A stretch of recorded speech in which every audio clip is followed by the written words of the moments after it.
Okay, it is the top of the hour. Hello, everyone, and thank you for joining us today for today's webinar, Rethink Records Disposition, Optimize and Streamline the Process. We appreciate you joining us today. And the first thing I'd like to do is just take a second and introduce our speakers today. My name is Shayna Horka, and I work in product marketing, at Gimmal, and I am joined by our key speaker today, Gimmal's President and Chief Strategy Officer, Chris Caplinger. Now, before we get started, I have just a couple of housekeeping items to go through. If you have any questions throughout the webinar, feel free to submit them in the Q&A section on your screen, and we're going to answer as many as we have time for at the end of the presentation. There will be at least one poll question that you will see pop up on your screen, so please keep an eye out for that. We will be recording today's session as well. And as always, if you have any technical difficulties, please let us know so we can assist you. To kick things off, I have just one slide here to tell you a little bit about Gimmal and how we can help you take control of your information with our suite of solutions. Founded in 2002, Gimmal is a records, information management, and governance software company that helps you balance the value your information provides with the risk it also presents. Whether you're trying to discover information in unstructured data sources, quickly respond to data requests, or comply with policies across multiple sources, Gimmal can help you achieve your information governance goals. We have a client success team and a global network of partners that deliver solutions in conjunction with our key partners like Microsoft and SAP. Gimmal's family of software products really work together to let you create an efficient digital workplace. Our comprehensive solutions include records management, content governance for SharePoint, document management for SAP solutions, Gimmal Altitude, which provides file analysis, and we recently announced our newest solution, Gimmal Migration, which helps you achieve the fastest migrations to Microsoft 365. But without further ado, I'll hand it over to Chris so he can go ahead and get started. Great, thanks, Shayna. Just confirming that you can hear me okay? Yep, sounds great. Good, good. Better than my last debacle. I did one of these and my microphone died, so this is a much better start. Now, if I can just get my screen to advance, there we go. All right, well, good day, everybody. Thanks for attending the webinar. Glad you're here today. And hello to, again, to those I know, and good to virtually meet you for those who I haven't talked to before. So as Shayna was mentioning, and she was talking through our product, so to speak, you know, one of the big problems we see in the world is just the problem of information chaos. It's a common problem, and it's not getting any better. The amount of data that we're producing in your organization and in the world, personally, it just keeps growing and growing and growing. You know, we're up to trillions of gigabytes a year. And, you know, a lot of that is unstructured data, the type of data that we really have to handle in the world of records management. So, you know, our goal of making this problem go away, or maybe not going away, easing the burden of it, really goes through all of our software products. And as we talk about today, our rethinking disposition, it's one of the key things about disposition 2.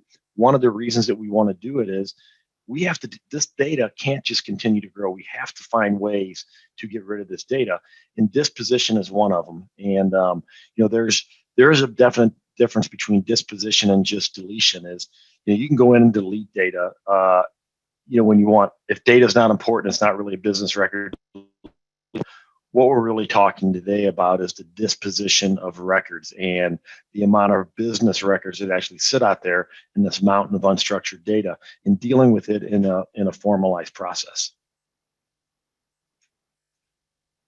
So thinking about this and thinking about this information problem, the growth of information, why aren't we disposing expired records? And when I say we, you know, kind of talking about the collective we, you know, Gimmal, we have the same issues everybody else has as an organization.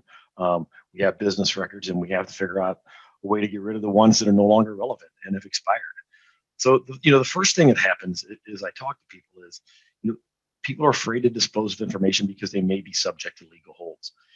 You know, there's e-discovery request on it, and when that happens, you have to lock data down, ensure that it's not destroyed. Well, you can't send that through a disposition process. You can't get rid of those records. So, that's one reason why information or records might not be disposed. Next one is business usage. Is you may either think you have a use for it, you do have a use for it, or worried in the future you may have a use for this data. And frankly, you're just scared to get rid of it because getting rid of it can cause you not to solve a problem at sometime in the future. Another one is incorrect classification. Is when it's time to dispose of data, what if it's classified wrong? What if it's not in the right place? If it's not in the right place, and classified to the right piece, the right retention schedule or policy, maybe you're deleting it at the wrong time. So that's always a fear. The next one, even if you get through the top three, there is audit concerns. When you go through disposition, the point is to legally prove that you did what you said you were going to do. Now, having the right policies is really important, but even more important than the right policy is, regardless of whether the policy is perfect or not, it's following that policy and then being able to prove that you did what you said you were going to do. So, that becomes a huge issue. And then the last one here is, frankly, without records management, especially, users don't know if they can get rid of data. They don't really understand, and it's not just data, but, business records. They might not even know if something's a business record. They may be fearful of getting rid of data on their own, which is why you can't just tell people, hey, here's a policy, just go get rid of it when it's time. Well, they might not know if it's a record. They might not know if it's time. And they would rather take the road of not deleting and deleting something they shouldn't. And that's the way it's always been. So, if we think about information governance, and Shana mentioned this when we first got started, is, we kind of look at it as a Gimmal is weighing the value versus the risk of information. So in the last slide, I was talking about, the importance of records. It might have a business usage of this information. So there becomes value to this information of having it yesterday, having it today, maybe having it tomorrow or in a couple of years from now. There is some value tied to all the information inside your organization, and especially business records. But then you have the risk on the other side, and that's what we have to do. We have to weigh those risks out. Whether we should get rid of something is, one, we talked about the legal holes. Is if I get rid of data, and have I got the right stuff going? If I have any discovery request, is what I need still going to be there? What about the risk of not getting rid of something and you have a cyber criminal activity? What if a hacker comes in and exposes data? What if that data had actually expired and you could have gotten rid of that data? Well, there's a risk there to having it. And then of course there's the risk on the other side of, getting rid of business data that's important. So it's really important to have your policies and understand what those are, for your data, which gets us into the next slide here, which really talks about the right steps. So, what are the right steps for having a disposition process and thinking through this? So the first step in this, and those of you in records management know this, it's starting with your file plan. And some people call this file plan a retention schedule. But regardless of what you call it, what it does, it lays out the policy or policies that your data should adhere to. How long should they be kept? Is it a record? Should it be properly disposed of? Should it have an approval process? Where does it belong when it comes into your organization? And who should approve it? And everything else that goes along with that. So, it's important to have this file plan. And what we try to do here at Gimmal too is we say the smaller you can make your file plan, usually the better you're going to be. You want less policies, not more policies. But at the same time, you have to have enough to meet the needs of your organization, your legal team, your industry. Every industry has regulations in it. So you have to make sure you meet those as well.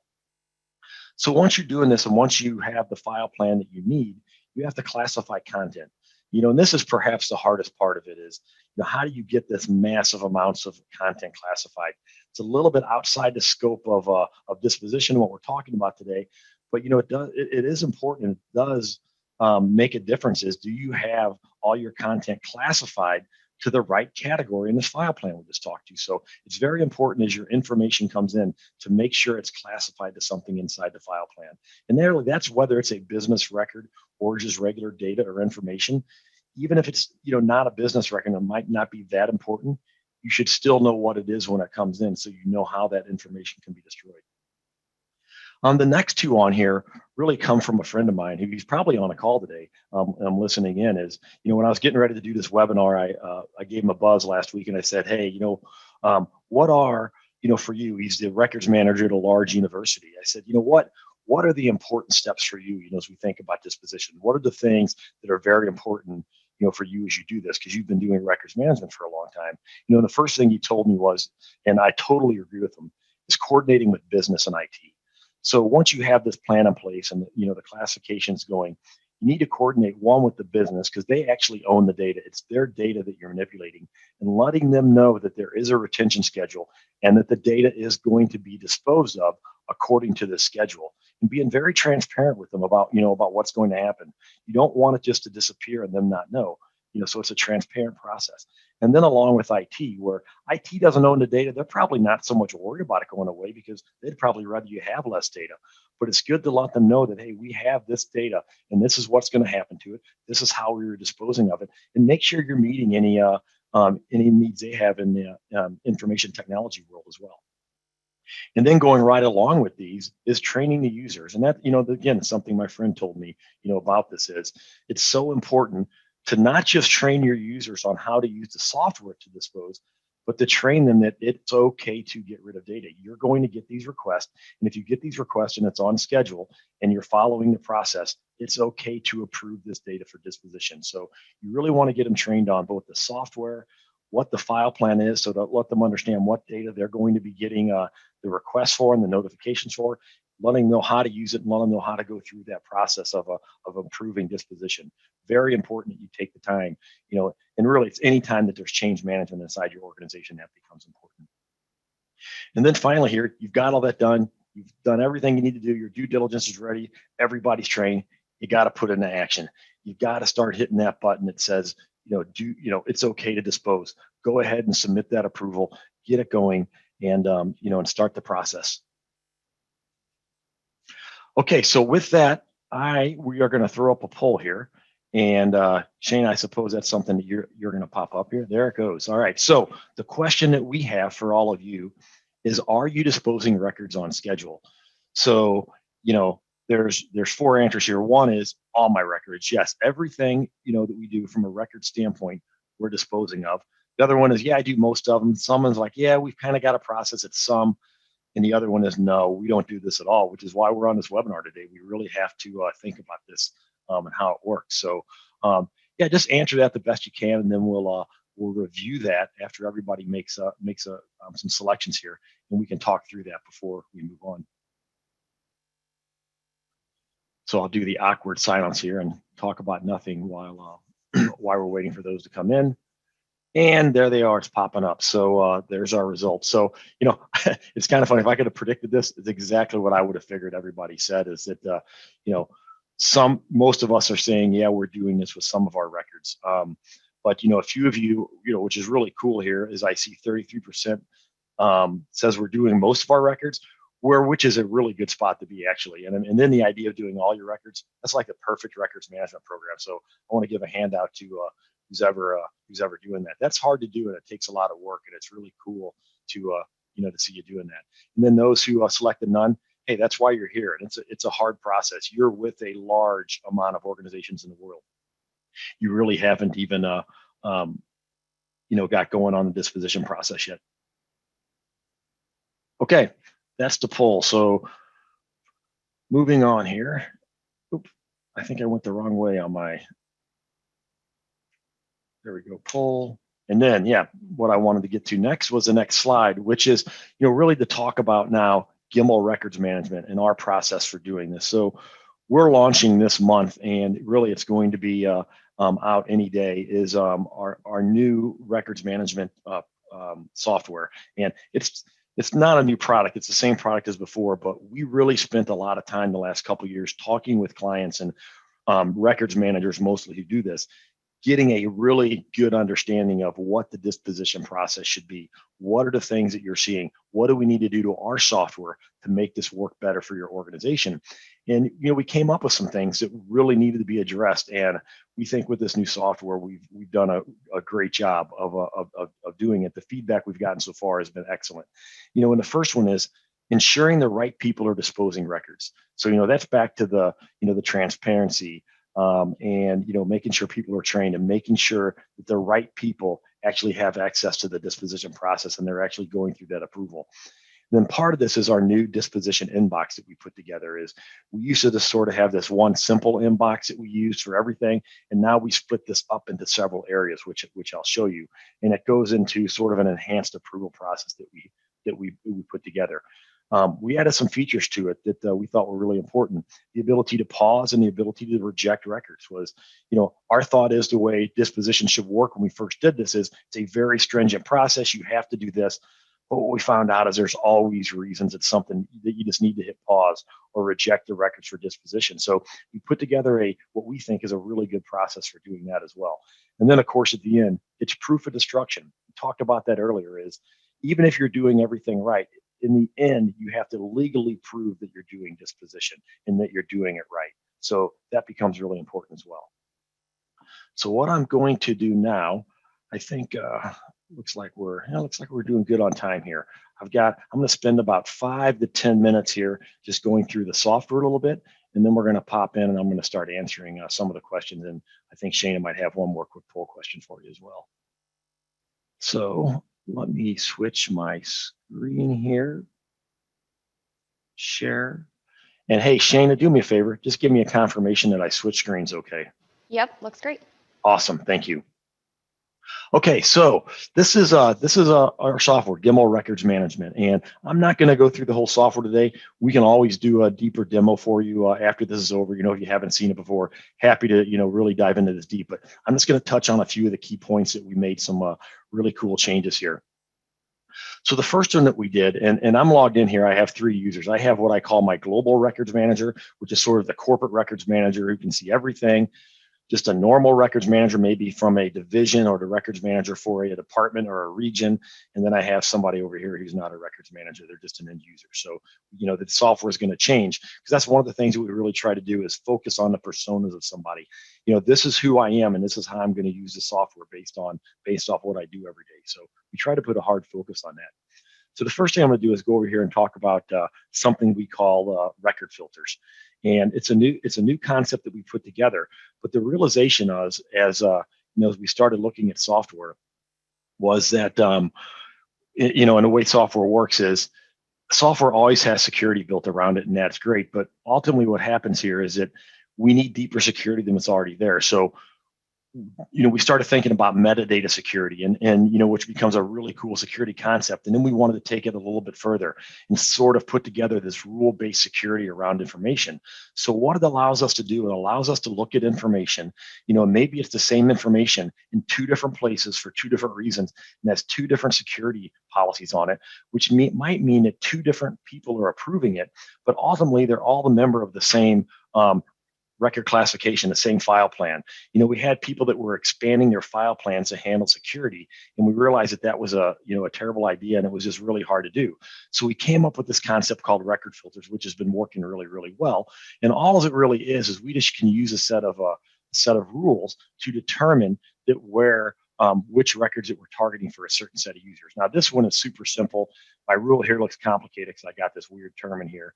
But really what this just means is look at the 3rd level of the path of your URL and use that to determination. So I'm just saying if the 3rd level of my path, my 3rd folder is called region 1, then that's my security. So really what I've done is I put security around a very specific folder. So I'm able to separate region 1 users from, for instance, my region 2 users. So I can have all, with the exact same security policies everywhere else in your system, I can separate this data and actually separate the process of who can see which records inside of our software. And this goes all the way through to the disposition process.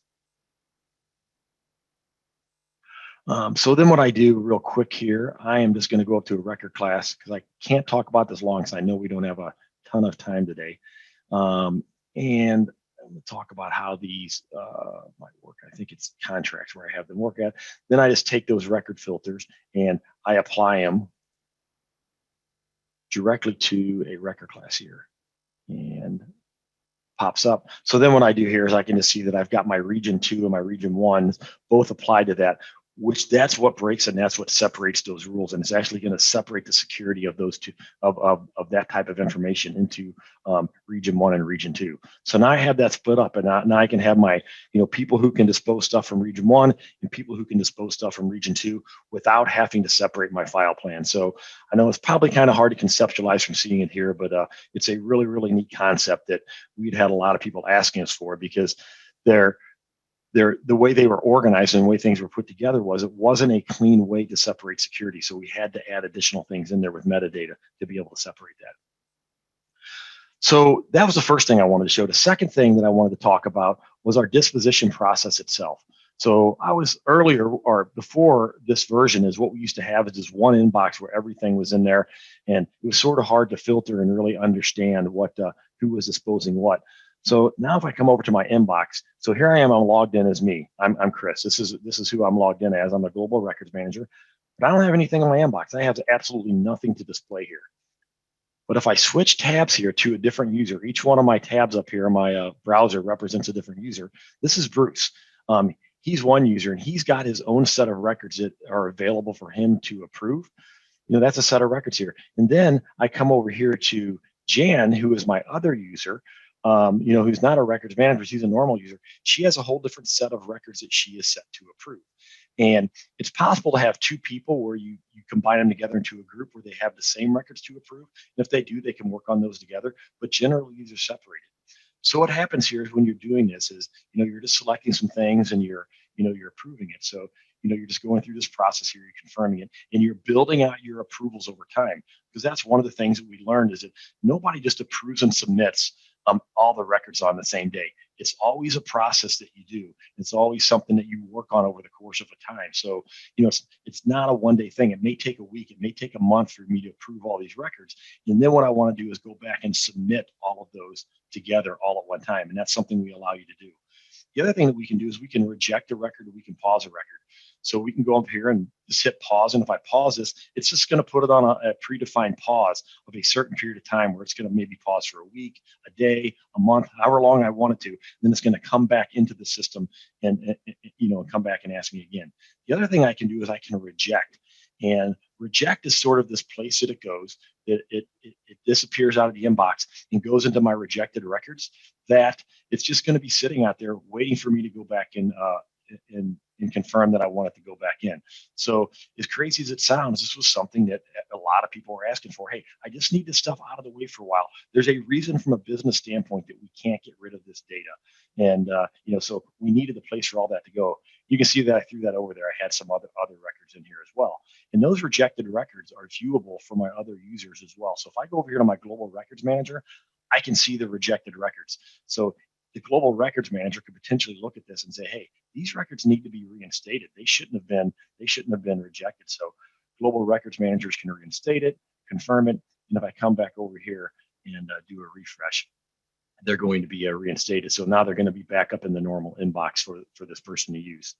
The other thing that we have the ability to do here is create views, which is really, really nice. So as any individual user here, you may want certain things to show up here, certain things not to show up here. Maybe I want new columns. Maybe I need other information about this record that I want to show.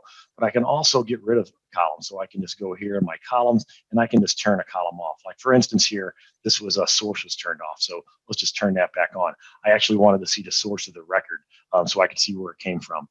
I can do things like I can not just sort, but view those. I can sort on record, especially if they have a date on them. I can sort by ascending, I can sort by descending and things like that. So I can see records in a certain order. And then I can create filters to filter out what I can and can't see. So this allows me to filter it down to say, hey, I just want one view, and all I want is to be able to see contracts in here, and I don't want to be able to see anything else. I can create a filter, get on that, and then what I can do is I can actually create a view of this and call it then I can call it my contracts view. Actually, I forgot to set the name of that as I saved it. And Let me do that again. Save it by contracts and save. And now I have a view of just my contracts that I can come back in here and look at anytime I want. So I can come back in here and say, hey, I'm just disposing of my contracts today. And that's all that I really want to work on. So it really helps you go through this disposition process and get through different things. And I know we're running close on time here. So I'm just going to jump back over here to Global Records Manager and talk about a few other things that's available. One is a physical confirmation. There's nothing really in here right now. But for dealing with physical records, for instance, you can approve the record for disposition and it can go through that process. But we have to physically confirm that we destroyed that as well. So we have sort of a different physical process that the users are going to go to. It's a little bit out of scope of how we do all that today, but that's available as well. And then the last thing I wanted to show before we start answering questions was the destruction certificates area. So and I just did these today. I just built my demo system this morning before the demo, so I don't have a lot in here. But I can see here that I have destruction certificates, and this is where I was thinking about legally proving you did what you said, is because you have to have that ability to prove out what we did. So if I go in here, I can look at here. I can see of my my destruction that I did today. So I did this morning. It was a contracts that I did. The dispose date was today because that's when I actually ran it.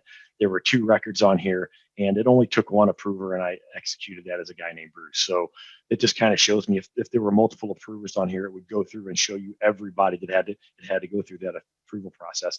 I can also open that up as a report. If I can pull that up into a report, then I could potentially save this as a PDF or something else, and sort of have a real certificate that I can work with as well. So I know that was a lot to cover in a short period of time, but I just really wanted to talk about how we rethought this disposition process and how you can get through this and start getting rid of that data that's expired. And with that, I'm going to jump back to the slideshow here, and this is the demonstration. And I think, Shana, do you have another poll question that you wanted to pop up? Yeah, thanks. So this one, we did a brief demo here, fit in some good new features of our new inbox. But if you'd like a more in-depth demonstration or just want to talk about it a little bit more with one of our representatives, just go ahead and fill out the poll question, yes or no, not at this time. And while this is being filled out, Chris, I'm actually going to go ahead and get started on some Q&A if you're ready to answer some questions. You bet. Okay. So the first one, I'm just going to go ahead and answer. Yes, we will be making the recording of this available in the form of a thank you email, and it will also be available on our website within 24 to 48 hours. So the first question we have about the product or the presentation is, when an electronic record is approved for disposition in the Gimmal workflow, is it permanently purged from a location? For example, shared drive, SharePoint, or Exchange? Absolutely. That's the point. We absolutely purge it. So, even if you're using something like, say, SharePoint or SharePoint Online that has a recycle bin, we don't even put it into there. When it's time to dispose, it is time to get rid of that data. So we formally get rid of that information. So it is gone. Great. The next one is, do you recommend paper records or electronic? Yeah, so I think that depends. I mean, I would always go for electronic records. If there's any way to do it electronically, I would always say, yes, move to electronic records. But you know what? There is a lot of places and a lot of reasons you can't always do that. So, hope I was supposed to move to the next slide here. Sorry about that. You have to have those paper records for certain reasons, and I'm not even going to get into what those are today. But if they have to be there, by all means, keep using paper records. And that's really what we did with our software, was we mixed the 2 together. So within the same software, you can manage both electronic and paper. Great, and we're running close to the end of time, but I want to fit one more in. I want to be respectful of everyone's time. Can there be a 2-step approval process? For example, after a department manager approves the destruction, it then goes to legal for their review and approval.